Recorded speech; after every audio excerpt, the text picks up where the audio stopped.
आज तिमीलाई एउटा कुरा भन्छु मान्छौ। तिमीले मलाई धोका मात्र होइन जिन्दगीभरलाई पुग्ने यस्तो पारिदियौ कि कसैलाई माया गर्नु तर मरिहत्या नगर्नु, विश्वास गर्नु तर अन्धविश्वास कहिल्यै नगर्नु। घर छोडेको पनि ठ्याक्कै आज 7 महिना भएछ।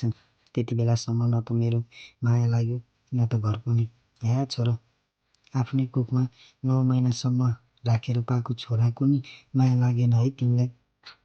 अब कसम खाएर भन्छु, मैले जसरी तिमीलाई रातभरि जाग्न नपरोस्, 2 हात जोडी मायाको भिख माग्न नपरोस्, तर त्यो अबुझ छोराको के दोष? एउटा आमाको लागि रात दिन तडपेको छ, तर तिमी आफ्नो आमाको लागि तडपेको सुन्न नपरोस्।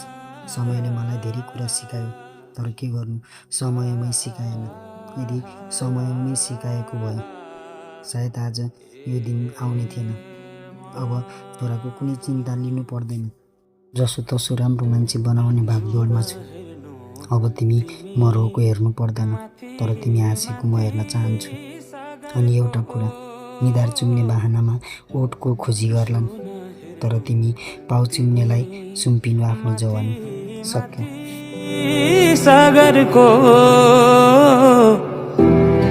म हेर्छु मेरो जुन तिम्रो नजर।